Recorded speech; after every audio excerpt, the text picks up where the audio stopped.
8절까지의 말씀입니다.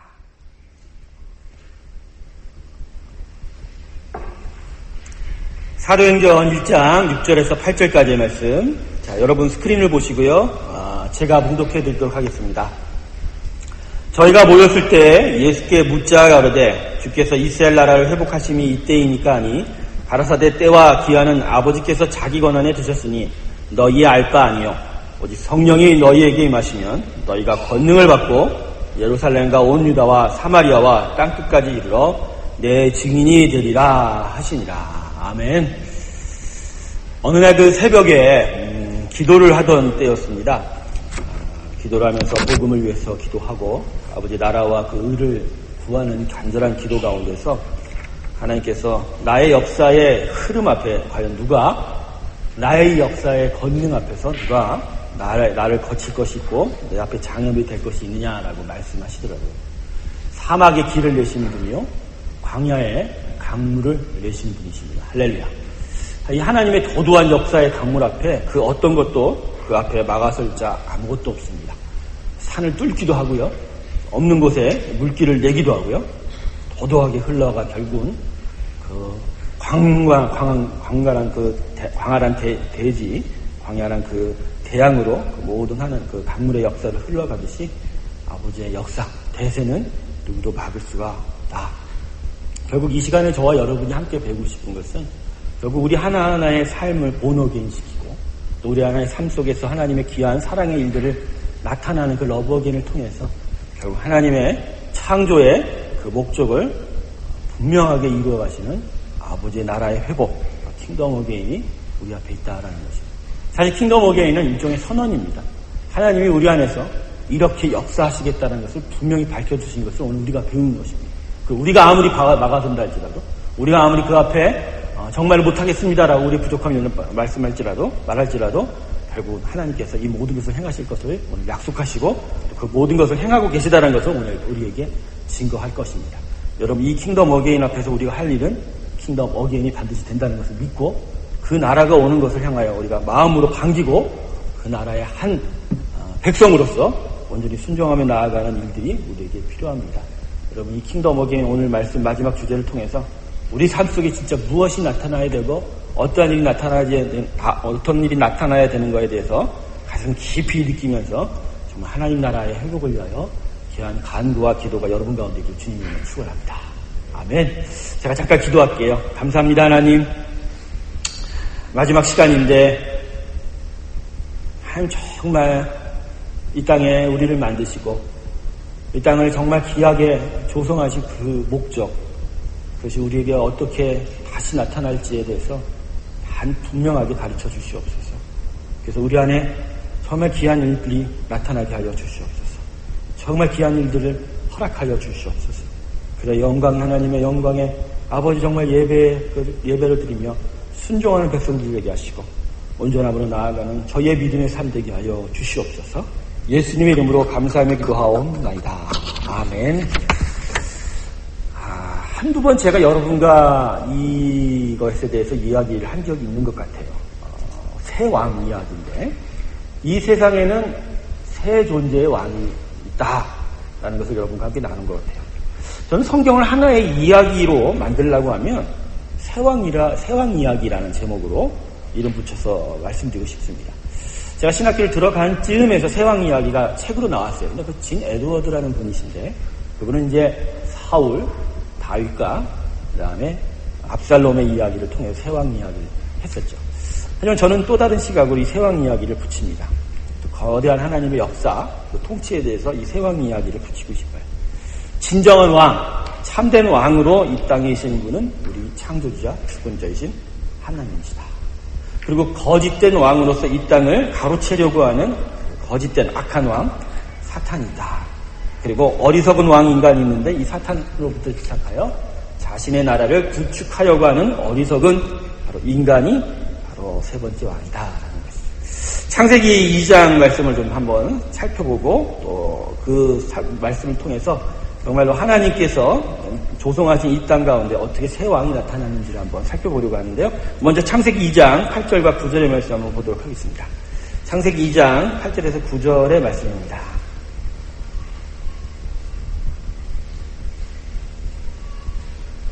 자, 이 창세기 2장 8절에서 9절의 말씀은 에덴 동산을 창설하신 그 이유와 거기서 무엇을 또 원하셨는지에 대해서 가르쳐주고 있습니다. 자, 2장 8절에서 9절 같이 읽을까요? 시작. 여호와 하나님이 동방의 에덴에 동산을 창설하시고 그 지으신 사람을 거기 두시고 여호와 하나님이 그 땅에서 보기에 아름답고 먹기에 좋은 나무가 나게 하시니 동산 가운데에는 생명나무와 선악을 알게 하는 나무도 있었더라. 자, 그 밑에 바로 15절에서 17절 세 절의 말씀 같이 있습니다. 시작. 여호와 하나님이 그 사람을 이끌어 에덴 동산에 두사 그것을 다스리며 지키게 하시고 여호와 하나님이 그 사람에게 명하여 가라사대 동산 각종 나무의 실과는 내가 임의로 먹되 선악을 알게 하는 나무의 실과는 먹지 말라. 내가 먹는 날에는 정령 죽으리라 하시리라. 아멘. 이 세 왕 이야기에 이 진정한 왕, 거짓 왕, 어리석은 왕을 구분하는 이 싸움 속의 사건의 핵심은 바로 선악과죠. 오늘 읽은 창세기 본문에는 에덴 동산의 창설에 대한 말씀이 기록되어 있습니다. 자, 우리가 먼저 이 말씀 속에서 생각해 볼 것은 에덴 동산을 만드신 이유가 뭐냐는 거죠. 에덴 동산을 창설하신 그 이유와 목적에 대해서 먼저 좀 배워보려고 합니다. 자, 본문의 기록으로만 보면 에덴 동산의 창설 목적은 먼저 인간을 위해서다. 에덴을, 창조를 다 마치신 이후에 또다시 에덴이라는 동산을 만들어 놓으신 이유는 먼저 인간을 위해서다. 그래서 우리가 먼저 읽었던 창세기 2장 8절에서 9절 말씀을 보시면 인간을 위해서 에덴을 만드신 이유를 나타나고 있습니다. 8절을 보세요. 에덴의 동산을 창설하시고 그 지으신 사람을 거기 두셨다. 여러분, 이 본문은 무엇을 이야기하냐면 하나님이 귀하게 가장 귀한 존재로 만드신 사람에게 살만한 거처를 주셨다. 그냥 창조의 세상에 내버려 두신 것이 아니라 사람을 위하여 그에게 마땅한 정말 적합한 땅을 또 조성하셔서 거기에 사람을 두셨다라는 거예요. 그러니까 사람이 살만한 땅을 사람에게 공급하셨다라는 이야기죠. 자, 2장 9절의 말씀 보십시오. 거기에 보면 여러 나무가 있는데 보기 좋고 먹기 좋은 열매나무, 과일, 실과를 주셨다라고 합니다. 즉, 땅을 주실 뿐만 아니라 그 땅에서 이 인간에게 주셨던 그 명령, 창세기 1장 28절의 명령처럼 번성할 힘을 공급하셨다. 그 땅에서 번성할, 정말 하나님께 그 번성됨으로 영광을 드릴, 하나님의 기쁨이 될 일들을 위해서 그에게 힘을 공급하셨다. 과일 나무를 주셨다. 자, 창세기에 특별히 에덴 동산을 창조하신 그 목적 중에 첫 번째 목적인 인간을 위해서가 바로 이 본문에 기록되어 있습니다. 근데 저는 이 본문을 읽으면서 아브라함을 부르실 때의 사건하고 그렇게 똑같다라는 것을 깨닫게 되었어요. 너무나도 똑같죠. 아브라함을 부르실 때 축복과 너무나도 똑같다는 것을 깨닫게 됐습니다. 여러분, 아브라함을 선택하여 부르시고 하나님은 아브라함에게 창세기 12장에서 약속하실 때 뭐라고 약속하셨어요? 뭐라고? 첫 번째, 내가 지시하는 땅으로 가라라고 했잖아요. 그러니까 그것을 그 땅을 주신다라고 하는 거잖아요. 주신다. 그 땅을 주시고 거기서 너의 후손들과 함께 너가 번성할 것을 약속하시지 않습니까? 그래서 이스라엘 나라가 거기서부터 시작이 되고 세워져 가는 것이다. 결국 그 땅을 주시고 그 땅에서 번성할 것을 약속하신다라는 것이 바로 에덴 동산을 창설하신 그 목적과 정확하게 똑같이 맞아 떨어져 간다라는 것입니다. 그러고 보면 예수님이 이 땅에 복음을 선포하실 때의 축복과도 똑같다라는 것을 또 깨닫게 됩니다. 우리에게 먹을 것과 입을 것은 걱정하지도 말라고 했어요. 그죠? 우리의 잘 것도 걱정하지 말라고 했어요. 하나님의 의와 영광을 구하라고 했어요. 그러니까 거꾸로 얘기하면 하나님의 나라와 영광을 위해서 너희에게 먹고 입고 잘 그 모든 것들은 내가 다 이미 더할 것이다 라고 약속하셨지 않습니까? 결국 이 에덴 동산과 아브라함을 부실 때와 그럼 예수 그리스도가 이 땅에 오셔서 주셨던 선포하셨던 그 복음의 맥락 속에서 결국 같은 일들이 지금 반복이 되고 있다는 것입니다. 여러분, 하나님은 우리를 위하여 이 모든 땅을 창조하셨습니다. 할렐루야. 믿습니까, 여러분? 이 창조 세상이 바로 우리 존재를 위해서 창조하신 일이다라는 것입니다. 여러분, 이것을 우리가 분명히 가르쳐 우리 마음속에 기억하셔야 됩니다. 정말 하나님이 우리를 위해서 이 모든 땅을 조성하시고 만드셨다는 것. 이것이 또한 우리를 향한 사랑, 하나님의 놀라운 사랑의 귀한 증거이기도 합니다. 하지만 인간을 위해서만은 또 아닙니다. 더해서 최종적인 에덴의 창설 목적은 인간을 통하여 하나님이 영광 받으시기 위해서 하셨다라는 것이죠. 오늘 창세기 2장 15절 아까 17절까지 읽었는데 거기에 바로 이 뜻이 들어져 있습니다. 15절 한번 보실까요? 여호와 하나님이 그 사람을 이끌어 에덴 동산에 두사 그것을 다스리며 지키게 하시고 사람에게 에덴을 다스릴 권한을 주셨다라는 것을 분명하게 말씀을 하고 있습니다. 결국은 창조를 통해서 사람을 복되게 하고 그 사람에 필요한 모든 것들을 공급한다라는 이유는 사람을 통한 위임 통치, 사람을 통한 그 대리 통치에 힘을 주시고 그 통치가 본래대로 좀 정직하게 아주 귀하게 세워지는 것을 하나님이 축복하신다라는 것이에요. 근데 그러한 통치를 통해서 결국은 하나님이 그 인간의 통치를 통해서 최종 영광을 받으시겠다. 그런 의미에서 창세기 2장 17절 마지막 절은 우리에게 분명하게 가르쳐주고 있어요. 결국 사람이 이 땅을 대신 다스리나 그러나 그 권한에서 최종 권한은 하나님께 있고 사람이 아무리 만물을 다스리는 자로 세워졌지만 결국 사람과 하나님 사이에는 아주 귀한 차이가 있다. 결국 이 권한을 넘지 말라는 것. 결국 이거는 하나님의 영광이 따로 있다라는 것. 하나님의 영광이 창조의 최종 목적이라는 것을 다시 한번 가르쳐주고 있는 것이죠. 모든 나무는 다 건드리라고 했는데 17절을 보면은 나무의 씨가 뭘? 선악과는 건드리지 말라라고 했다는 것이죠. 제가 여러분에게 반복적으로 가르쳐드리지만 선악과는 무슨 나무라고요? 선과 악 사이의 그 모든 지식, 그 모든 판단의 지혜의 열매라는 것이죠. 근데 이것을 먹지 말라라고 했던 것은 그것을 동산 중앙에 세워놨다라는 것은 이것은 바로 내 영광이다라는 거예요. 이건 내 권한이다.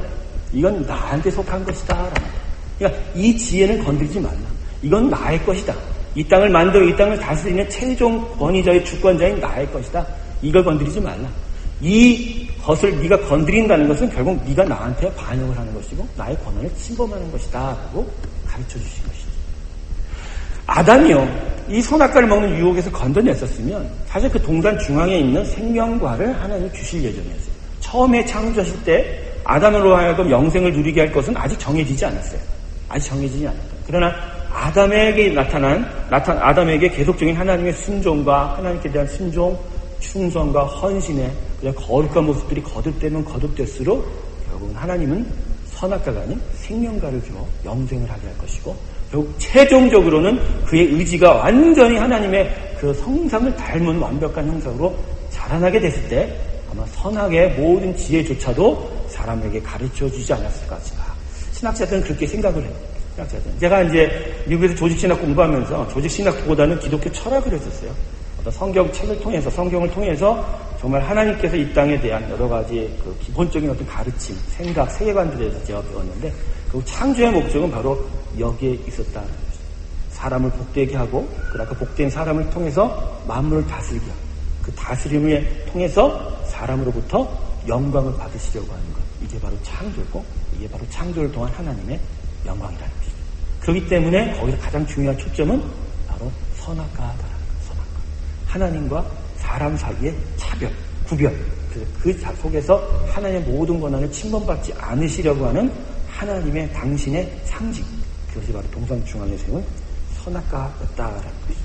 그러기 때문에 창조 둘째 날에 이제 하늘에서 이제 타락하여 땅으로 떨어졌다라고 우리가 이야기를 하고 있는데 바로 거짓된 왕으로 하나님의 왕권을 탈취하여 스스로가 왕이 되려고 한 거짓 왕 사탄이 유혹을 할 때 우리에게 죄의 유혹을 꼬드길 때 무엇을 가지고 꼬드겼냐는 거죠. 무엇을 가지고? 선악과 가지고 꼬드겼어요. 왜? 사람과 하나님 사이의 그 구별된 증거가 바로 선악과이기 때문이다. 그래서 오늘 제가 여러분과 선악과 이야기를 나누고자 하는 것입니다. 여러분 이 선악과 이야기를 통해서 우리 안에 정말로 타락이 왜 일어나는지에 대해서 다시 한번 살펴보려고 합니다. 여러분 제가 이 하나님의 타락 이야기를 세왕 이야기로 편집하면 이렇습니다. 먼저 진정한 왕 하나님께서는 동상 중앙에 선악과를 세워 놓으시고 인간에게 자신의 말을 지킬 것을 분명하게 부탁하셨습니다. 하나님은 진정한 왕이십니다. 그래서 사람에게 참된 왕에게 순종하는 것만이 참된 행복, 영원한 생명을 얻는 것이라는 것을 가르쳐 주셨다는 것입니다. 그런데 그것을 사탄이 거짓으로 사람을 유혹하지 않습니다. 정령 죽으리라 말하는가? 라면서 그 말 자체를 흐리는 거죠. 거짓은 말을 하는 거죠. 여러분, 사탄의 권세는 기본적으로 거짓이에요. 잘 알아두시기를 바랍니다. 여러분, 사탄의 권세는 거짓입니다. 아무 힘이 없어요. 그들이 우리에게 덤벼들고 우리에게 유혹하고 우리에게 공격하는 그 모든 무기는 오직 거짓이에요. 창세 때부터 지금까지 계속하여 사탄과 그 마귀의 쫄개들이 우리에게 와서 무엇을 합니까? 거짓말합니다. 거짓말합니다. 죽지 않는 사람에게는 죽을 것이라고. 피해를 입지 않을 것이고 그러면 해를 당할 것이다. 그래서 결국은 사탄에게 완전히 묶인 존재로 만들어버린다. 첫 번부터 사탄은 거짓말로 사람을 유혹했다. 근데 뭐라고 유혹을 하죠? 뭐라고 유혹을 하죠? 선악과를 먹으면 너희가 정령 사람이 하나님처럼 될 수 있다라고 이야기해요. 하나님처럼 될 수 있다. 사람이 결국 왕이 될 수 있다라고 속인 것입니다. 결국 사탄은 성공했죠. 이 유혹을 통해서 사람으로 하여금 타락하게 하고 범죄함으로 말미암아 그래서 사람을 오히려 왕으로 세우는 게 아니라 자신에게 묶인 자, 자신의 거짓에 묶인 자. 그래서 그 거짓과 그 죄에 의한 징벌, 죽음의 사망에 묶인 자로서 결국은 사탄이 그런 묶인 우리 인간을 지금껏 계속적으로 다스려가고 있다. 그래서 하나님의 왕권을 탈취한 가짜 왕이 바로 사탄이다. 마지막으로 세 번째 사람, 어리석은 왕이죠. 선악과를 먹어서 그래서 정말로 하나님과 똑같은 그런 지혜의 존재가 되기를 바랬지만 왕도 되지 못했어요. 그냥 어리석어서 죽음에 묶이고 사망에 묶인 그냥 어리석은 존재가 되어버렸다. 그래서 어리석은 왕이 된 존재가 바로 사람이었다. 제가 왜 여러분 이 이야기를 하냐면 결국 하나님의 창조와 타락 그리고 구원 종말로 가는 하나님의 모든 역사 큰 일들을 거시적으로 보면 바로 이 그림이 나타난다는 거예요. 참된 하나님이 정말 복되게 모든 나라를 창조하셨습니다. 여기에 사탄이 하나님의 그 권세를 시기해서 가장 귀하게 만든 사람을 꼬드겨서 선악과를 먹게 함으로 말미암아 사람이 하나님이 더 멀어지게 하고 그 멀어진 것을 통해서 거기로 사탄이 침투해 들어가서 사람을 대신 부림으로 가짜 나라를 만들어 가게 하고 그리고 그 가짜 나라 속에서 어리석은 이 세상을 소유한 왕이 되고 싶지만 그저 어리석은 존재로 타락한 인간의 그 모습 이게 바로 창조 타락이고 이걸 다시 회복시키려고 하는 하나님의 역사 방식이 바로 구원이고 그래서 이 구원을 통해서 어게인이 나타나는 거예요. 어게인. 사탄 마귀 권세가 깨트려지고 우리의 형상이 다시 하나님께서 만드신 그 본래의 형상대로 회복이 되고 그래서 결국 마지막에는 무엇이 살아남아요? 새하늘과 새 땅으로 인하나 아버지께서 처음 조성한 하나님의 온전한 나라가 다시 회복이 되는 어게인으로 이 모든 하나님의 역사는 시작하여 종결이 되어 간다. 할렐루야. 이게 이 땅, 우리를 포함한 이 모든 인류 역사, 하나님의 모든 창조 역사의 큰 그림이다. 할렐루야. 그러니까 역사의 대세는 아까 제가 뭐라고 그랬어요? 도도히 흐르는 강물과 같아서 그 어떤 것도 그 앞에 가로막을 수 없다라고 제가 말씀드렸지 않습니까? 사탄이 아무리 거짓말로 꼬드기고 아무리 어리석은 인간이 그 앞에 타락하여 범죄하여 하나님의 나라를 무너뜨리고 붕괴시켜도 끝내 당신님께서 결국 만드신 창조의 나라는 끝까지 당신의 나라를 이루어갈 것이고 더 큰 극치의 하나님 나라를 만들어가는 것이 바로 하나님의 거룩한 역사가 되는 것이다. 그럼 이 역사 안에 결국 킹덤 어게인이 우리에게 온다라는 거예요. 결국 하나님께서 이 타락한 세상 가운데 첫 번째로 예수 그리스도의 십자가와 고난과 부활을 통해서 우리를 본 어게인 거듭나게 합니다. 본 어게인 거듭나게 하고 결국 거듭난 인생 속에서 깨닫게 되는 거죠. 아, 사탄이 있구나. 이 거짓말이구나. 이게 어리석은 거구나. 그걸 통해서 진정한 자유 안에서 하나님을 사랑하게 되는 진정으로 하나님을 사랑하게 되는 러브 어게인이 돼요. 정말 하나님께 헌신하고 순종하는 일을 통해서 결국은 그 회복된 사람의 사랑, 이것의 세상을 향한 통치, 이 대리적인 통치 나라를 통해서 결국은 무엇이 다시 회복되냐면 킹덤 어게인, 하나님의 놀라운 나라가 회복이 된다는 할렐루야. 그러니까 어게인이 이렇게 해서 맞아가는 거예요. 주무시는 분들은 킹덤이 없습니다. 본 어게인하고 러브 어게인 되는데 지금 주무시면 하나님 나라가 안 와요. 근데 하나님 나라가 안 온다는 건 결론이 없다는 얘기거든. 그냥 계속 뺑뺑이 도는 거예요, 여러분. 주무시지 마세요. 이게 제일 중요해요, 사실. 제일 중요해요. 저도 막 입이 돌아가기 시작하는데 입이 돌아가기 시작했어요. 부활절 강사님들이 여기 있을 때 그 증상을 제가 이제 드디어 깨달았어요. 이 부활절 강사님들이 보통 한국에서 오시면 시차가 있지 않습니까? 목요일 저녁에 도착하셔서 숙소에서 좀 주무신다 하더라도 금요일날 저녁부터 시작해서 이렇게 강의를 할 때 금요일날 저녁은 첫 번째 강의니까 좋은 인생을 남기려고 막 힘을 쏟아 부으세요. 또 금요일 아침만 돼도 쭉 그게 남는데 금요일날 두 번째, 세 번째 되면 전 옆에서 보잖아요. 여러분 앞에서 보니까 그 다리가 안 보이죠. 이렇게 하니까. 옆에서 보면 다리가 덜덜덜 떨리고 입술이 돌아가요. 금요일날 세 번째 저녁 예배만 되면 강사님들이 거의 제정신이 아니잖아요. 제가 또 강사님을 모시고 항상 숙소까지 모셔다 드리지 않습니까? 금요일날 저녁 집회 끝나면 이분들이 가시다가 아무 얘기를 못해요. 말을 못해. 마음은 원이로되 육신이 안 따라오니까 입이 벌려지지 않는 거예요. 그러니까 모셔다 드리고 그냥 들어가시래요. 그리고 나서 저희가 이제 중요한 게 주일날 오전 집회가 없잖아요. 우리는 오전에 예배를 안 하니까. 그때 휴식을 충분히 취하시고 부활절은 아주 예배가 주일 예배가 짧으니까 아주 자유스러운 마음으로 마무리를 하시고 이렇게 그리고 나서야 입이 돌아가시는 거예요. 입이 제정상으로 와서 이제 관광도 하시고 같은 귀한 형도의 규제를 나눌 때 그렇게 또 많은 얘기를 하시는 걸 봐요. 제가 깨달았어요. 이게 고비구나. 아직은 제가 여기에 쓰면 안 되겠구나. 더 체력, 영역이 체력입니다. 체력이 영역이고 제가 더 신경을 써야 되는데 제가 어디까지 얘기했죠? 이런 거예요, 여러분. 결국 큰 그림이다. 이 큰 그림을 우리가 생각할 때 결국은 시작도 중요하지만 그 마지막 그림도 중요하다. 우리가 어디로 가고 있냐. 우리가 지금 무엇을 향해서 가고 있냐. 그리고 우리가 지금 무엇을 목적하며 무엇을 이루어가는가. 이것을 분명하게 알아야 우리의 신앙의 그림이 그려집니다. 사랑하는 성도 여러분, 여러분에게 있어서 복음은 무엇입니까? 여러분에게 있어서 예수 그리스도의 복음, 그분의 고난과 그분의 부활은 과연 무엇을 의미합니까? 여러분의 웰페어, 복지를 위한 것입니까? 여러분의 문제 해결과 소원 성취를 위한 것입니까? 물론 그분은 우리의 연약함과 부족함을 알기 때문에 그 연약함과 부족함을 도우시고 해결해 주십니다. 우리 때때로 우리에게 정말로 과한 축복도 주시고자 합니다. 하지만 이 모든 것들이 과연 어디로 향하여 우리를 끌고 가는 일이냐는 거예요. 그분의 도도한 역사의 전지는 과연 우리를 어디로 끌고 가냐는 거예요.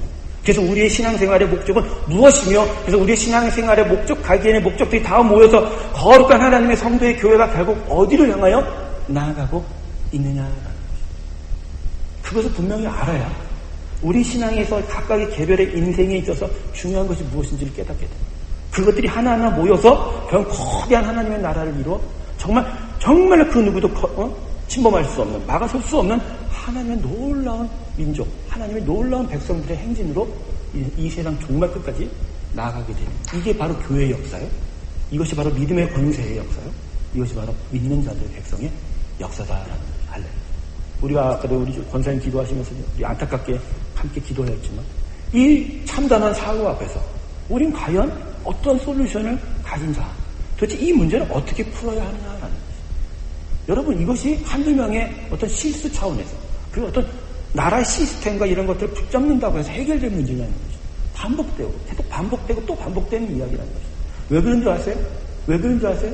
우리의 죄 때문에, 흉악한 죄 때문에 이 죄가 겉으로는 정의를 말하는 척하지만 뒤에서는 자기 자신을 위해서 살기 때문에 이러한 일들이 점점 한 사람이 아니라 여러 사람들이 다 모이고 또 모여서 쌓이고 또 쌓여서 그것이 터질 때쯤 돼서 한꺼번에 터지게 되면 이쪽에 있는 사람들이 다치는 거고 이쪽에 터지면 이쪽에 사람들이 죽게 되는 거고 이쪽에 터지면 이쪽에 사람들이 그냥 안타깝게 죽어가는 일들이 나타난다는 거죠. 과연 이런 일들 앞에서 우리는 어떠한 자세, 어떠한 해결점을 가지고 이 문제를 바라보고 전 여기에 대해서 솔루션은 우리에게 없다고 생각합니다. 여기에 대한 하나님의 우리의 해결책은 우리에게 없어요. 오직 성경만이 그 대답이고요. 성경이 우리에게 가르쳐주는 해결 방법은 오직 그 나라의 임함이다라는 할례. 킹덤 오브 네임. 아버지의 나라가 임해야 되는 거예요. 그분께서 에덴 동산에 창조하신 그래서 하나님의 그 귀한 존재인 사람을 통해서 다스려서 정말 하나님이 기쁘게 받으시고 영광 받으시고 보기 좋았던 그 나라가 오지 않는 이상은 결코 안타깝게 죽어가는 이 일은 멈추어지지가 않는다는 거예요. 여러분 그런 생각 해본 적이 없으세요? 여러분의 인생 가운데 지금 얼마나 괴롭고 힘든 일들이 다 있을 것인데 이 일들이 멈춰지기 위해서 필요한 것이 무엇이라고 생각하세요? 여러분의 그 나날이 매일매일 거듭되는 그 고통과 환난 가운데서 그것들이 해결되기 위해서 여러분에게는 무엇이 필요하다라고 생각해 보시나요? 답이 없잖아요. 내 자신을 돌아보고 이 세상을 돌아보고 나를 돌아보면 답이 없어요. 진짜 없어요. 없죠. 매일매일 반복되는 게 우리의 죄예요. 매일매일 반복될 수밖에 없는 것이 바로 우리의 연약함이고, 우리의 연약함, 약함, 이 부족함들이 다 있는데 우리 안에 무슨 해결책이 있나요? 그런데 성경은 우리에게 가르쳐 주시죠. 아니다. 해결이 있다. 이 땅은 결국 회복될 것이다. 나의 아들이 죽은 것은 바로 이 땅의 회복을 위함이다. 내가 킹덤을 다시 세우리라. 이 땅에 나의 나라를 세우리라. 에덴에서의 그 놀라운 축복을 다시 세우리라. 에덴을 넘어서는 그 축복을 세우리라. 다시는 슬퍼하고 고통하고 애통하는 일이 없는 그 놀라운 극지의 땅을 내가 세울 것이다. 그 땅이 올 것을 기다리지어다. 너희는 그 땅 안에 들어가는 자이다. 너희는 그 땅에서 영생을 누릴 자이다. 할렐루야. 이게 킹덤이에요. 그러니까 내가 저가 여러분에게 묻는 질문, 예수 왜 믿냐라는 거예요. 예수를 왜 믿냐라는 거예요. 복음이 여러분에게 왜 필요하냐라는 거예요. 이제 궁극적인 답을 하셔야 돼요. 이제는 배우셨습니다. 제가요 예수 믿는 건 하나님의 나라가 온전히 이 땅에 임하는 것을 위하기 위한 것입니다. 이렇게 당당하게 대답할 수 있어야 됩니다. 내가 예수 믿는 건요 조금 하여간 천국을 가고 영생을 이런 식으로 대답하지 않기를 주님을 축원합니다. 이제는 그렇게 하지 마세요. 이제는 그렇게 하지. 이제 배운 이상은 제가 예수 믿는 건요 저를 통하여 하나님의 나라가 임하고 결국 그 나라를 통하여 완전한 주님의 나라가 이 땅에 임하는 것이 제가 예수 믿는 것입니다. 할렐루야. 자, 일어나서 이렇게 당당하게 얘기하실 분. 예, 이렇게 이야기하셔야 돼요. 복음은 우리 자신만을 위한 게 아니에요. 우리 자신만을 위한 게 아니다라는 것이죠. 저는 부메랑을 생각해요, 항상. 제가 범죄할 때마다 저는 항상 회개할 때 그렇게 합니다. 내가 뿌린 이 죄가 결국 지금은 나타나지 않지만 돌고 돌아서 어디선가 다른 모습으로 결국 나에게 돌아오게 될 것입니다. 그 실상은 내가 던진 죄뿐만이 아니라 내 옆에 있는 사람, 나의 이웃들도 부지불식간에 경험한 그 범죄의 영향, 그 부메랑들이 결국은 돌고 돌아서 나를 치고 우리를 치고 우리 공동체를 칠 것입니다. 이게 정말 심각합니다. 그런데 우리의 연약함 가운데는 이걸 해결할 수 없거든요. 그래서 제가 새벽 예배 때 가장 귀하게 먼저부터 기도하고 무릎 꿇는 건 아버지 복음의 능력으로 홀라당 뒤집어주게 하소서. 이 복음의 능력 안에서 완전한 킹덤을 주시옵소서. 그래서 이 극치의 나라의 회복을 통해서 우리 가운데 온전한 나라, 온전함을 느끼고 즐기고 기뻐하는 그런 일들을 허락하여 주시옵소서. 여러분 이게 믿는 자의 최종이고 궁극적인 기도입니다. 할렐루야. 그렇기 때문에 주기도문이 우리에게 그렇게 기도하라고 가르쳐주고 있는 것입니다. 그래서 여러분 이 창세기 2장 3장 이 타락과 에덴 동산의 창설에 대한 이 기록의 의도는 기본적으로 하나님의 나라의 회복이 이렇게 진행될 것이다라는 걸 가르쳐주고 그 안에 두 가지를 가르쳐주십니다. 먼저 사랑하는 인간을 유혹했던 사탄을 박살낼 것이고 두 번째는 타락했던 인간을 새로운 형상으로 회복시켜 줄 것인가에 대해서 이미 창세기 2장과 3장은 그 말씀 속에서 은연중에 그렇지만 분명하게 우리에게 가르쳐주고 있다는 것입니다. 이미 창세기를 읽으면서부터 우리는 하나님이 우리를 위해서 당신의 나라의 회복을 위해서 무엇을 할 것인지를 우리가 배울 수가 있다는 것입니다. 생각해보면요 여러분 성경이 어떤 책입니까? 성경이 하나님 나라의 모든 역사를 기록하지만 기본적으로 창세기 2장부터 시작하면 타락이 나타나지 않습니다. 그죠? 결국은 타락한 이후에 하나님께서 이 창조 세상 그 안에서 특별히 사랑하는 사람을 어떻게 회복시키시고 어떻게 사용하셔서 당신 나라를 이끌어 가시는지에 대해서 아주 분명하게 기록한 책이다. 그렇기 때문에 성경을 읽을 때 기본적으로 보는 여러분의 시각은 이 타락된 세상이 어떠한 하나님의 은혜와 긍휼 가운데서 회복될 것인지 그리고 그렇게 회복되는 과정 속에서 우리에게 무엇이 이루어질 것인지에 대해서 우리가 초점을 두고 보고 읽다 보면 결국은 그러한 하나님의 시선 속에서 우리는 분명한 하나님의 나라를 따라갈 수가 있게 되는 것입니다. 할렐루야! 아멘.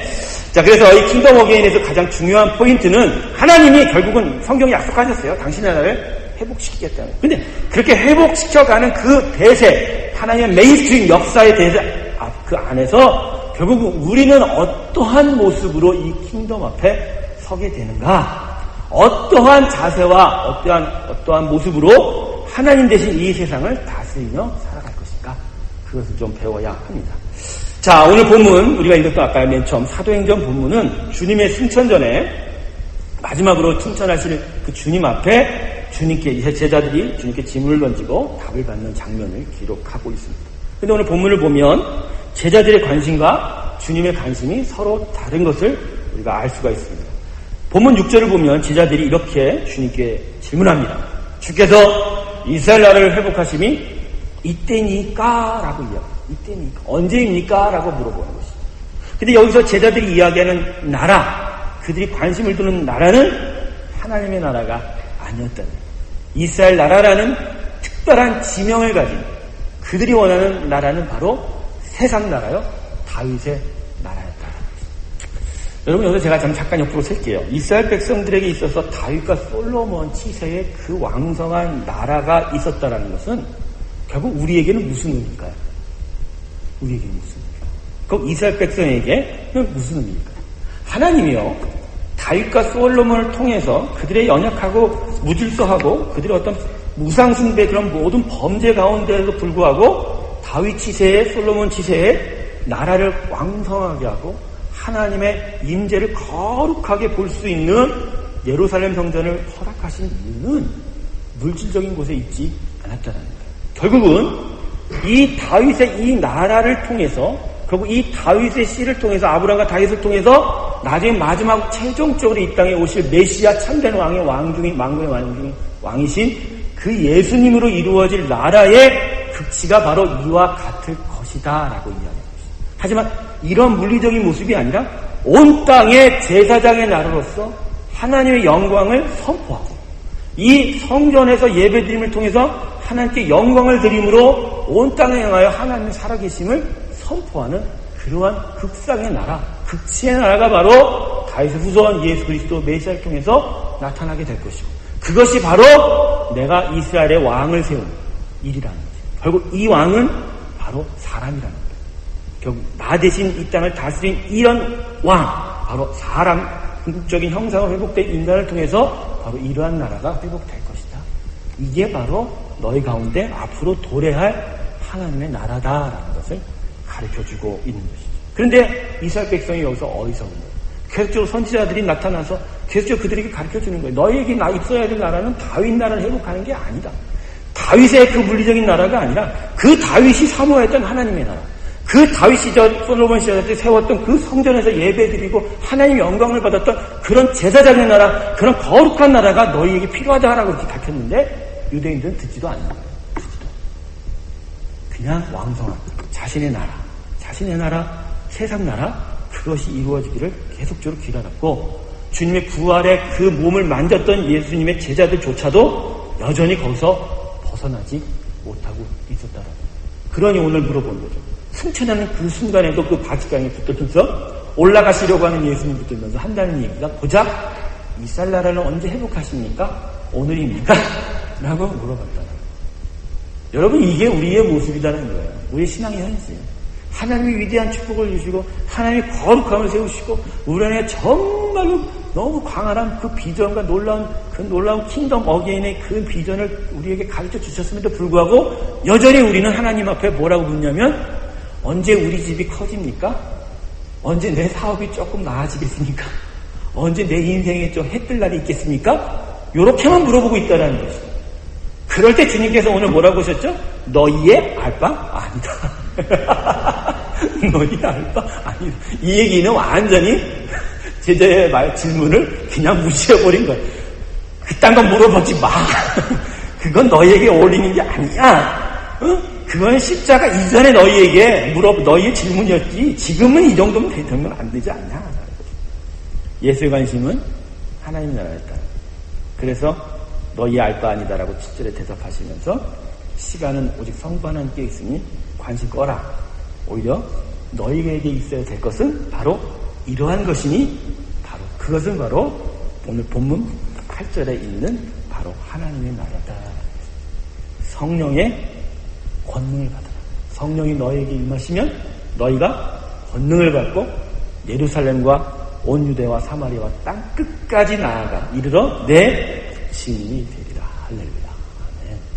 예루살렘을 통한 이스라엘 나라의 회복을 원하던 제자들에게 주님은 하나님 나라가 와야 될 것을 가르쳐 주시고 바로 킹덤 어게인이 우리에게 필요하다는 것을 알려주신다.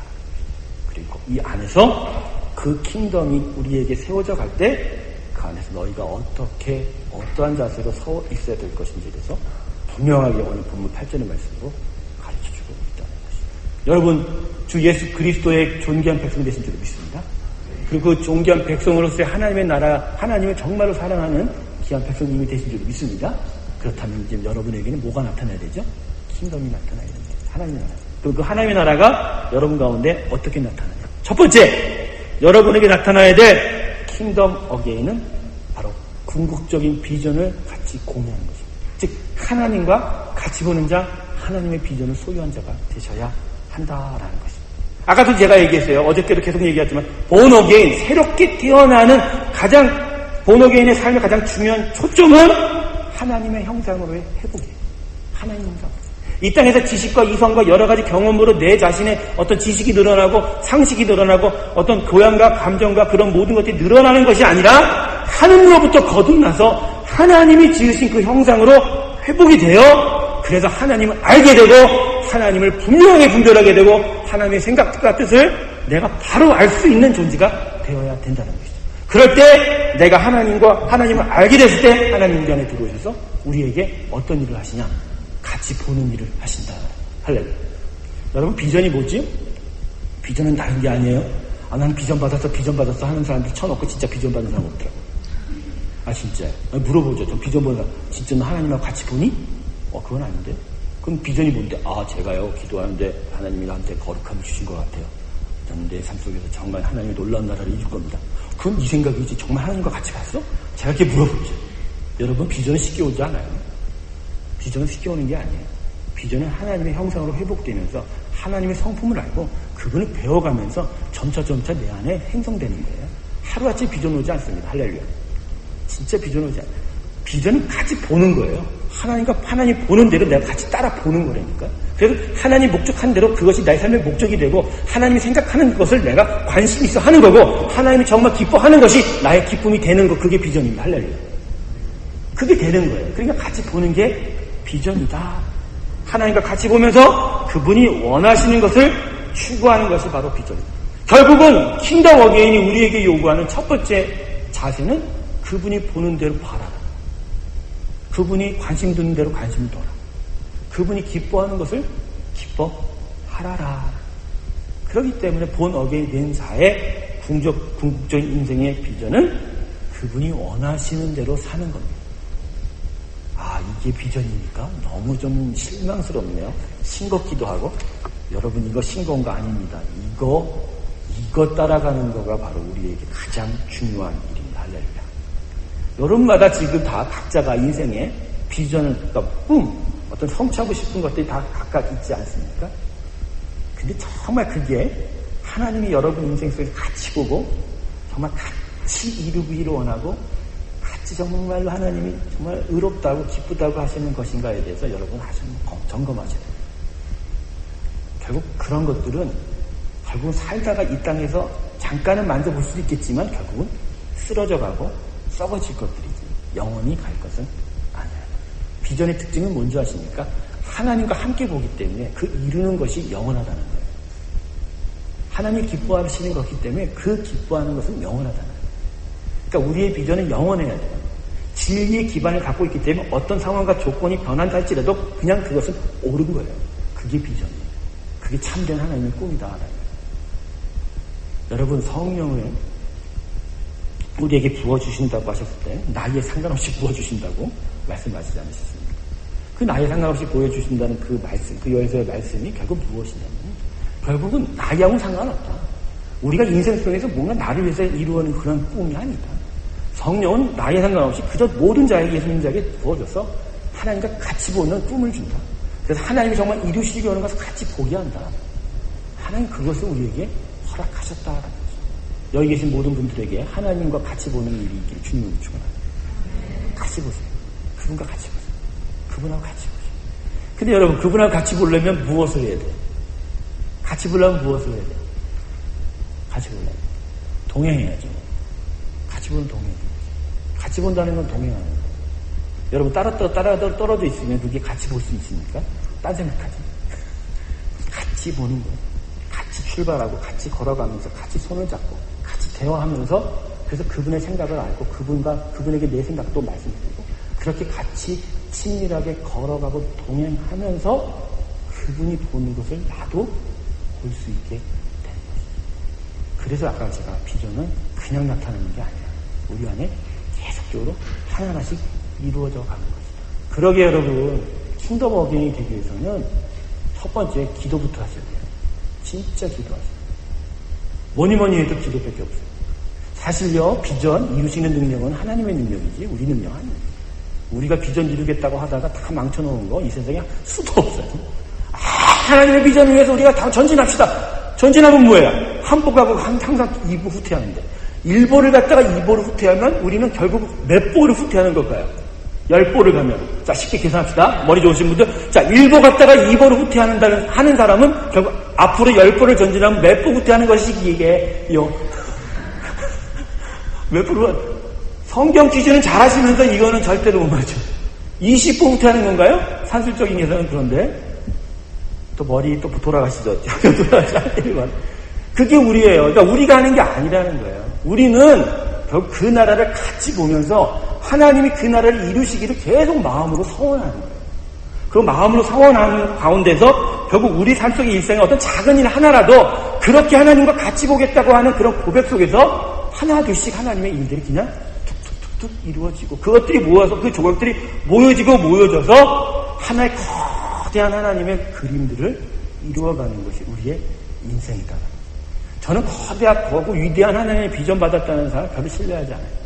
결국 인생이라는 건 그 조각조각난 그림 하나하나씩을 아름답게 만들어서 그것들을 하나님께서 다 붙이시고 아름답게 연결해서 모자이크처럼 아주 아름다운 위대하고 정말 장엄한 하나님의 역사의 그림을 만들어내는 거라고 생각하거든요. 우리 인생의 역사는 그런 거예요. 초반부터 아주 큰 그림을 그리겠다고 덤벼들지 마세요. 그건 이루어질 수 없습니다. 하나님이 하시는 그림이에요. 그런 그림 안에서 우리가 조그만 조각이라도 나는 이 그림 하나라도 정말 귀하게 만들겠다고 그렇게 하나님께 고백하고 마음을 드릴 때 오히려 하나님은 그런 그림들을 사용하셔서 큰 그림을 이뤄내시는 놀라운 하나님이시고 그 작은 그림 하나만 그렸음에도 불구하고 그 큰 그림을 같이 볼 수 있는 영광을 허락하신다. 이게 하나님의 비전입니다. 할렐루야. 그래서 여러분 하나님 앞에서 이게 너무 자신하고 자신만만해하지 마세요. 교만, 겸손인 그분의 그 킹덤의 그 다시 오심 안에서 정말 우리가 정말 이 부분 하나만이라도 정말 어떻게든지 해보고 싶습니다. 그런 마음으로 서 있을 때 오히려 하나님의 큰 나라가 여러분 가운데 임할 줄로 믿습니다. 근데 여러분 여기서 한 가지 여러분과 함께 좀 생각하면서 나누고 싶은 이야기는 혹시 여러분 가운데 하나님의 이 땅을 다스리고 이 땅에 당신의 역사를 이루어가는 그 모든 일들이 하나님의 당신의 영광 받기 위해서라는 그 말에 혹시 심각하게 고민해 보신 적은 없습니까? 즉, 이 말이 주고 있는 뉘앙스에 대해서 많이 마음 아파하신 적은 없나요? 우리 하나님은 왜 이렇게 이기적이냐라고 생각해 본 적은 없나요? 하나님은 우리를 지은 예수님께서 신앙 고백의 첫 번째가 뭐죠? 인간의 인생의 목적은 하나님을 영화스럽게 하는 것이다. 저는 그때 신학생 때 걸렸어요. 아니 좀 하나님이 좀 넓게 대범하게 우리를 위해서 존재하신다고 하면 좀 좋아? 어떻게 당신만을 위해서 내가 존재한다는 생각을 하나? 이건 좀 하나님 너무 이기적이시네. 정말 우리 하나님이나 다시 보게 됐어 막.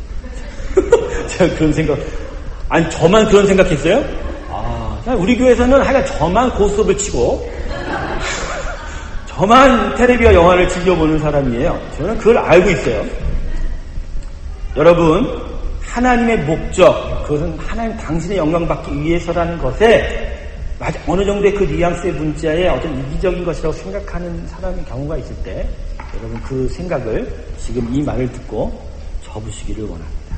여러분 혹시나 그런 마음이 들 때마다 이건 하나님이 주신 마음이 아니라 사탄이 여전히 우리를 거짓말로 꼬이고 있다라고 인정하시고 예수 그리스도의 이름으로 축사하십시오. 넘어가지 않는다. 여러분 한번 생각해 보세요. 우린 피조물이죠. 우린 하나님이 지금 피조물 아니에요.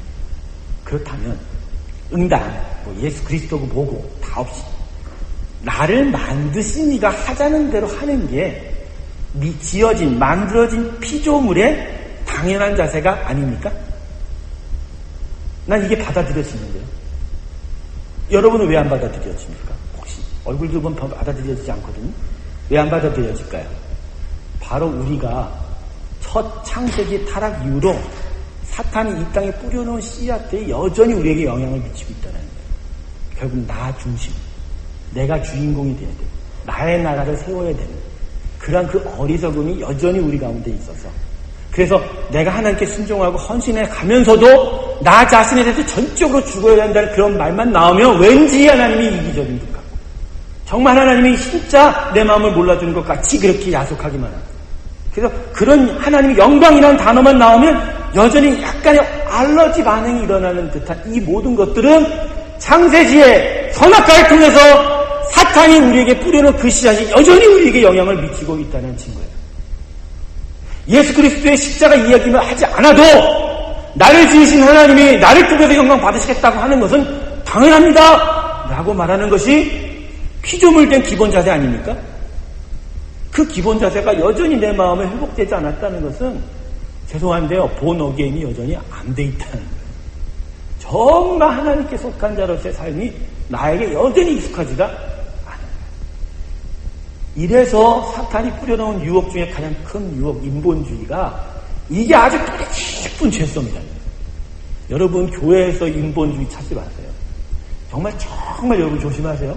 우리 교회 안에서 서로 사랑하는 것, 서로를 존중하고 존경하는 것은 필요하대. 그러나 가장 최종적이고 궁극적으로 우리가 구해야 될 것은 이 신앙생활에 구해야 될 우리 무리에서 이 믿음의 무리에서 구해야 될 것은 하나님의 영광이에요. 그분의 창조주 되심과 그분의 주권자 되심이 우리 안에서 회복되는 일이에요. 그래서 모든 일에 있어서 우리는 정말 하나님의 영광, 하나님의 기쁨, 하나님의 생각을 추구하는 일들이 우리 가운데서 일어나야 된다. 이거는 정말로 지겹고 진짜 귀에 떡이 앉도록 들어도 부족한 이야기예요. 왜냐하면 이거를 계속 들어도 여전히 내 마음에 순간순간 내 마음에서 들쑥들쑥 올라오는 게 나 자신의 나라, 나의 나라, 나의 형상의 나라, 내가 원하는 나라이기 때문에 여러분 그렇게 되면 하나님 나라는 오지 않는다라는 거예요. 제가 이 설교를 준비하면서 그랬어요. 여기 제가 은혜를 받았어요. 제 스스로 쓰면서 제가 쓴 게 아니죠. 하나님 쓰신 거예요. 하나님 분명히 얘기하신 거예요. 내가 창조자 아니냐? 내가 너희를 만들지 않았느냐? 그렇다면 내가 하자는 대로 하는 것이 너희에게는 기본 자세 아니냐? 너희는 기본이 없어. 너희는 기본이 없어라고 이야기하시는 거예요. 기본이 없어. 근데요, 하나님 얼마나 사랑스러운 분이냐면 그 기본 없는 백성을 질책하시는 게 아니라 그 기본을 가르쳐 주시고자 하는 방식이 뭐였냐면 자신의 아들을, 자신이죠. 하나님 당신이 우리를 위해서 십자가에 죽는 방식으로 너희의 기본은 이거다라고 가르쳐 주셨다는 거예요. 이게 얼마나 큰 사랑이야. 얼마나 큰 사랑. 질책하고 징벌하고 심판해서 깨닫게 하는 게 아니라 바로 이런 것이 바로 너희를 위한 나의 궁극적인 사랑이다. 이렇게 하는 것이 너희에게는 가장 극치의 축복이다라는 것을 가르쳐주기 위해서 십자가 예수를 보내고 그리고 또 말씀도 보내고 계속하여 그 말씀으로 우리를 가르치면서 우리에게 피조물 된 자의 기본을 세워라. 그 기본을 회복하라라고 이야기합니다. 사랑하는 성도 여러분, 하나님의 비전인 하나님 나라의 회복은 실상은요, 그 실제적인 유익은 우리에게 있어요. 우리를 향한 하나님의 위대한 축복이에요. 우리와 만물을 가장 선하고 아름답게 창조하셨던 분이 하나님이에요. 그렇다면 누구보다도 우리와 만물의 복지와 행복을 위할 분은 하나님 아니신가요? 만든 분이 우리를 가장 위하지 않으시랄까요? 우리를 창조하신 창조주 말고 그 누가 이 세상에서 우리를 위해서 역사하고 이 모든 만물의 선함을 위해서 우리의 생사화복에 의해서 가장 선하고 아름다운 역사를 하실 능력과 그 권세를 가진 자가 누구냐는 거예요. 그럴 때 정말 하나님의 나라가 이 땅에 오고 하나님의 나라가 회복이 될 때 그 안에서 우리가 극지의 행복을 맞이하는 거지. 어찌 내 나라가 세워지고 나를 위해 했을 때 그것이 나에게 극지의 행복이 될 수 있겠냐는 거지. 맞지 않아요? 여러분 올소리다 해야 돼요. 이럴 때 아멘이 나와야 되는 겁니다. 할렐루야. 예, 진짜 이건 아멘이 해야 돼요. 그렇죠. 하나님의 회복, 하나님 나라의 회복, 그분의 나라가 만들어지는 그 속에서 내가 회복이 되어가는 게 바로 킹덤 오브 헤븐. 그걸 위해서 내가 나를 위한 그 삶의 그 가치관을 깨트리고 하나님의 머리 되심을 온전하게 인정하는 삶으로 태어나는 게 본어게인이고, 그렇게 돼서 하나님을 정말 사랑하게 되는 것이 뭐? 러브 어게인이고, 그렇게 어게인 됐을 때 결국은 우리는 완전한 하나님의 나라로 들어갈 수 있습니다. 할렐루야. 왜 웃니? 계속 웃니? 미안해요. 원래 이 자매는 웃어요. 항상 웃는 자. 근데요, 참 그래요. 웃는 자세는 정말 침 못 뱉겠더라. 침 못 뱉겠더라. 나 정말 할렐루야. 이 유진 자매를 보면 하나님의 축복이 있는 것 같아요. 저 얼굴에 하나님의 빛난 햇살이 있는 줄로 믿습니다. 아멘. 근데 여전히 우리는 이 거룩한 하나님 나라의 비전이 지금 하나님의 거대한 도도한 역사의 물결로 흘러가고 있습니다. 그 앞에서 내 나라 만들겠다고 딱 버티고 있다라는 거지. 그것도 교회 와서도 버티고 있고 성경을 읽어서도 버티고 있고, 주여! 주시옵소서 하면서 내 나라를 주시옵소서. 여러분 속고 있는 거예요. 여러분. 속지 마세요.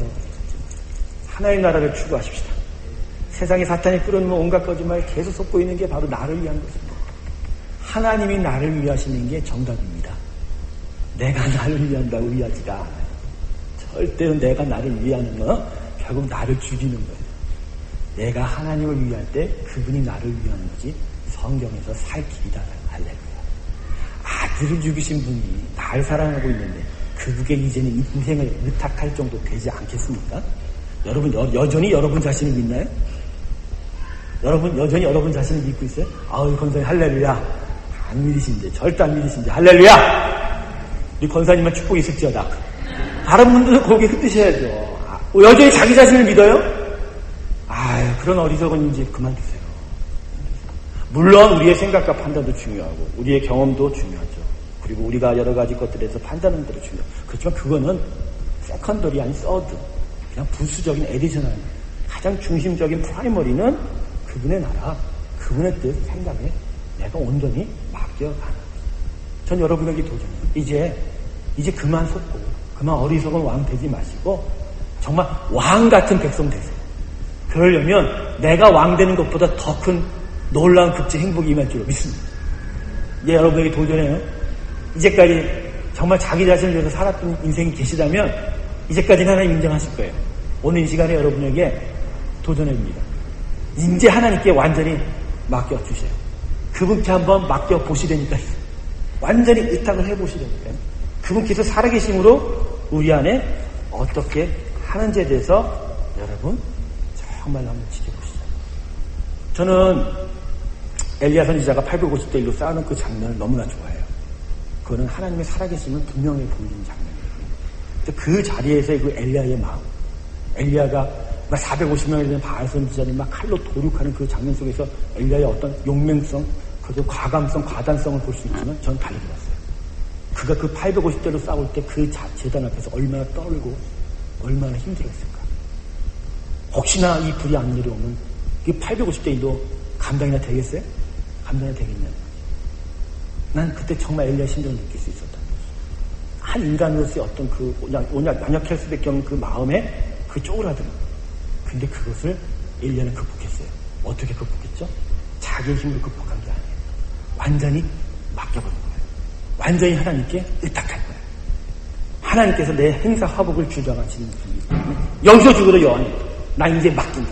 이분 외에는 나에게 행복이 없다. 여기서 불이 떨어지지 않으면 하나님이 없는 거고, 불이 떨어지면 내가 이기는 거고. 할렐루야. 이 일사가구의 정신을 완전히 주께 의탁했을 때 하나님 거기에 축복을 하신 것입니다. 할렐루야. 한번 맡기세요. 전적으로 주께 의탁하십시오. 거기서 하나님 나라는 여러분 안으로 밀고 들어올 것입니다. 하나님 역사가 여러분 가운데 나타나게 될 것이다. 거기서 여러분은 진짜 하나님 나라의 백성이 되어가는 것이다. 할렐루야. 두 번째,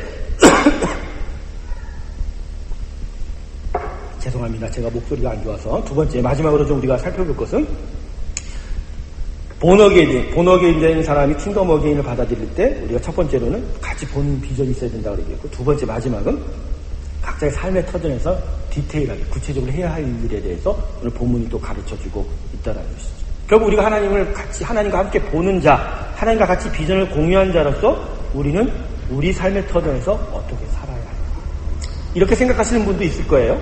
하나님 나라를 위하는 자라면 나의 나라가 무너져야 하니 내 삶에서 모든 일이 의미가 없고 아무 가치가 없다. 이제 정말 하나님을 위해서 내가 정말 헌신하고 희생하고 그런 일만 하자. 그건 또 아니라는 거예요. 제가 여러분에게 말씀드립니다. 에덴을 만드실 때 인간에게 주셨던 그 약속을 기억해 보십시오. 아브라함 부를 때 주셨던 약속을 기억해 보십시오. 여러분의 삶의 터전의 의미가 재해석이 될 거예요. 이제까지 내가 하나님의 나라를 위해서 살지 않았다면 내가 살고 내가 먹을 것을 구했던 삶의 터전은 나의 나라를 위한 것이 되었을 거예요. 그러나 여러분의 마음에 이제 킹덤을 간절히 사모하는 자가 되면 여러분의 삶의 터전은 변하지 않아도 돼요. 그 삶의 터전의 의미가 바뀌게 되는 거예요. 이제까지 나의 나라를 위해서 죽었던 삶의 터전이 아니라 이제는 내가 하나님의 나라를 회복하기 위하여 번성할 삶의 터전으로 의미가 바뀌는 거예요. 그죠? 하나님을 위해서 번성할 터전으로 그곳에서 이제 내가 나를 위해서 공급받는 것이 아니라 하나님을 위해서 내가 하나님께 공급받는 터전으로 그 의미가 바뀌어버리는 거예요. 그리고 하나님을 위하여 번성할 터전으로 이제 내가 다스리는 삶의 터전이 아니라 나를 통해서 누가 다스리는 터전으로 하나님의 통치를 이루는 터전으로 바뀌어버린 거예요. 여러분, 예수님을 믿고 난 이전과 이후에 상황과 조건이 변한 게 없어요. 중요한 건 의미가 바뀌는 거예요. 재해석이 들어가는 거예요. 나를 위해서 존재하고 내가 먹을 것을 위해서 존재했던 터전이 이젠 하나님이 나에게 주시는 터전으로 되는 거고 하나님이 나를 위해서 축복하신 터전으로 바뀌어버리는 거예요. 이렇게 의미가 재해석이 되는 것이 바로 킹덤의 비전입니다. 할렐루야. 이게 필요한 거예요. 저같이 완전히 그냥 이걸 버리고 일로 옮겨가는 일도 있지만 그러한 일은 저로서 충분하고요. 여러분들에게는 여러분의 삶의 터전에서 이 삶의 터전의 의미를 다시 생각해야 된다. 전 그래서 여러분 하나님 나라를 간절히 원하고 정말 하나님 나라가 임하기 다시 회복되기를 원하는 자의 그 마음이 있다면 무엇보다도 여러분 삶의 터전에서 가장 열심히 가장 열심히 그리고 이 열심은 그저 나만을 위한 울타리를 만드는 열심이 아니라 이 땅은 하나님의 영광이 나타날 땅이기 때문에 내가 더 하나님의 영광을 위해서 더 열심히 일하겠다라는 마음으로 바뀌어져야 한다는 것이죠. 그래서 여러분 우리 삶의 구호가 바뀌어야 됩니다. 전 예비군의 구호를 너무나 좋아합니다. 한국 예비군의 구호는 사실 우리 믿음의 사람의 구호와 같습니다. 일하면서 싸운다. 할렐루야. 따라합시다. 일하면서 싸운다. 네, 맞습니다. 우리의 삶의 터전에서 하나님의 영광을 위하여 일하면서 그리고 모든 사탄의 유혹 앞에 맞서 싸우는 하나님 나라를 위해서 싸우는 것이 바로 우리 삶의 터전의 구호다. 할렐루야. 그렇죠? 네, 열심히 사셔야 됩니다. 열심히. 근데 왜 열심히 살아야 되냐면 결국 여러분의 삶의 터전이 여러분이 그 터전에서 하나님의 거룩한 왕같은 백성으로 번성하기 위해서 하나님의 공급이 이루어지는 땅이기 때문입니다. 오랜만에 듣기 좋은 설교 하는 것 같죠, 이제? 제가 만들어도 정말 듣기 좋을 것 같아요. 근데 의미가 있어요. 여러분의 삶의 터전은 하나님이 여러분을 위해서 공급할 것을 공급받는 자리입니다. 믿으시기 주님이 축원합니다. 정말로 나에게 충분한 것을 공급하는 땅으로서 여러분의 모든 삶의 터전, 직업과 가정과 여러분 사업의 그 자기들이 다 여러분에게 주어졌다. 반드시 하나님께서는 그 터전을 통해서 여러분에게 먹고 살 거리들을 제공하신다는 거예요. 중요한 건 여기서 자족이에요.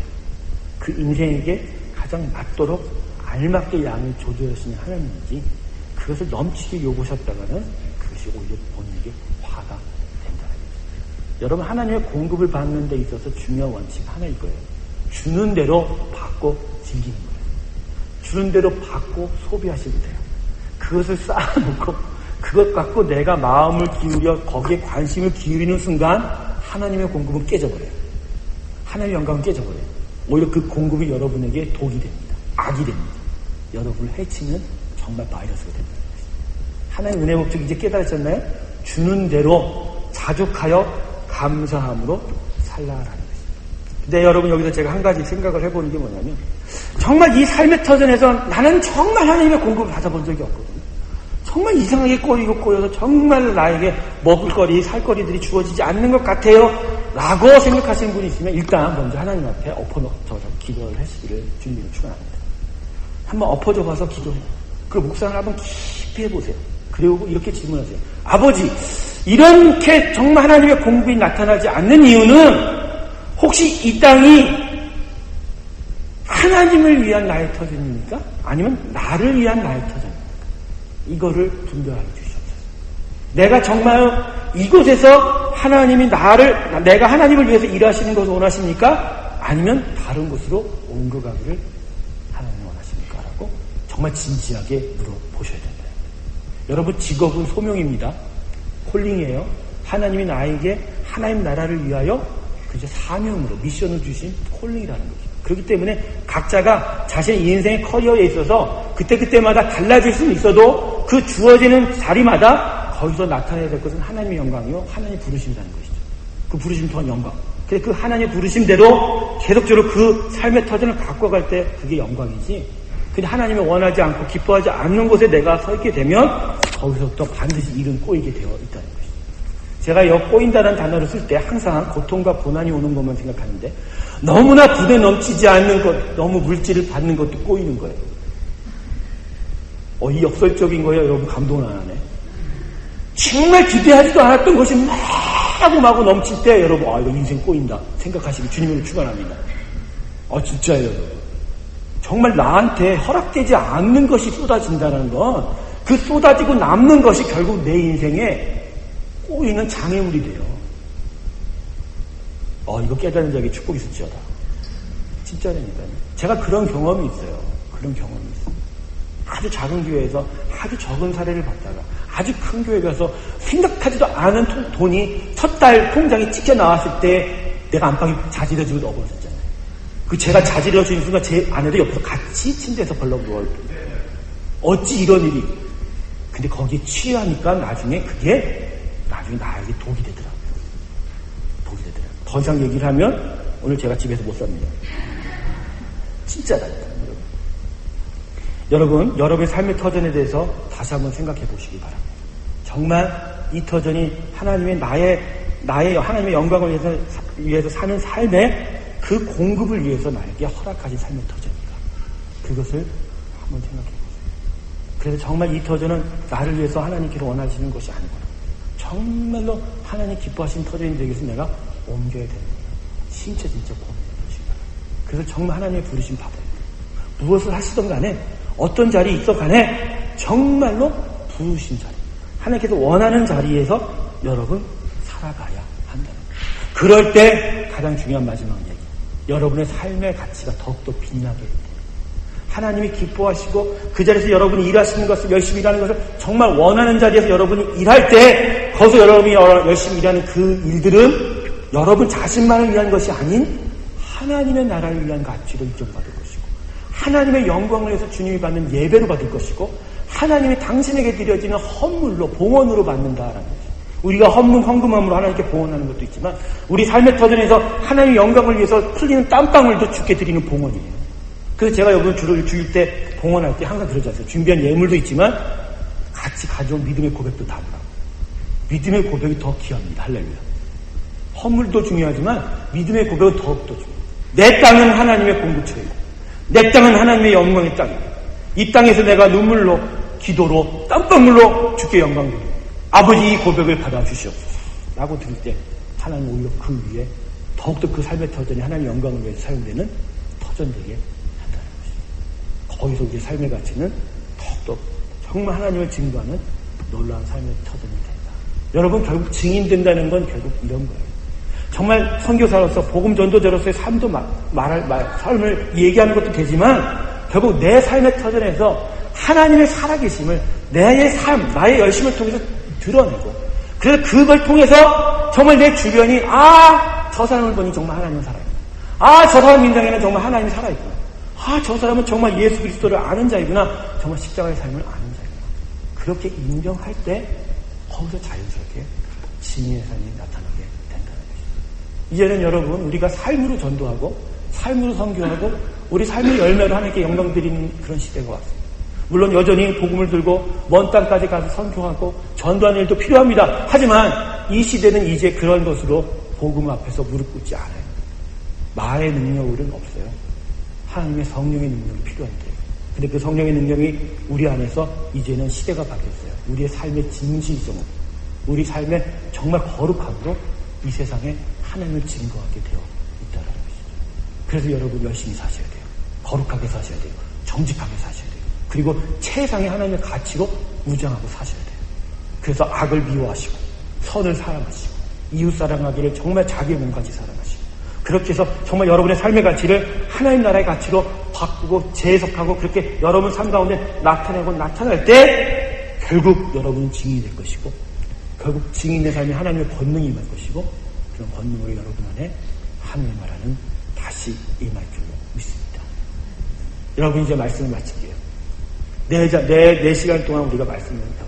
어게인을 배웠고, 부활의 의미, 온 어게인을 배웠고, 러브 어게인을 배웠고, 킹덤 어게인을 배웠어요. 중요한 것은 무엇이죠? 어게인입니다. 다시 하나님이 우리에게 주신 이 귀한 생명의 삶, 이 귀한 축복의 삶, 이것을 정말로 무가치 하게, 정말 아무런 의미 없이 그냥 떠내려 보내듯이 낙엽처럼 바람에 널려가시 그렇게 떠내려 보내는 그런 헛된 것으로 만드는 그런 어리석은 일은 이제 반복하지 말자는 것입니다. 하나님이 정말 자신의 아들을 주시면서까지 사랑하셔서 우리에게 주시던 이 어게인의 축복을 이제는 다시 우리 안에서 정말 가장 귀한 것으로 붙잡고 살아가는 그 다짐과 결단이 우리에게 필요하다는 것입니다. 먼저 다시 태어나십시오. 그리고 다시 하나님을 사랑하십시오. 그리고 다시 하나님의 나라를 세워가는 우리의 인생이 되시길 주님의 이름으로 축원합니다. 그럴 때 정말로 하나님은 다시 여러분을 사랑한 그 기쁨 가운데서 우리를 축복하시고 끝까지 우리를 인도하실 줄로 믿습니다. 마지막으로 기도하겠습니다. 오늘 이 시간 기도할 때 단 한 가지만을 위해서 우리 하나님 앞에 좀 부르짖었으면 좋겠습니다. 정말로 하나님이 우리를 위해서 어게인의 축복을 주셨습니다.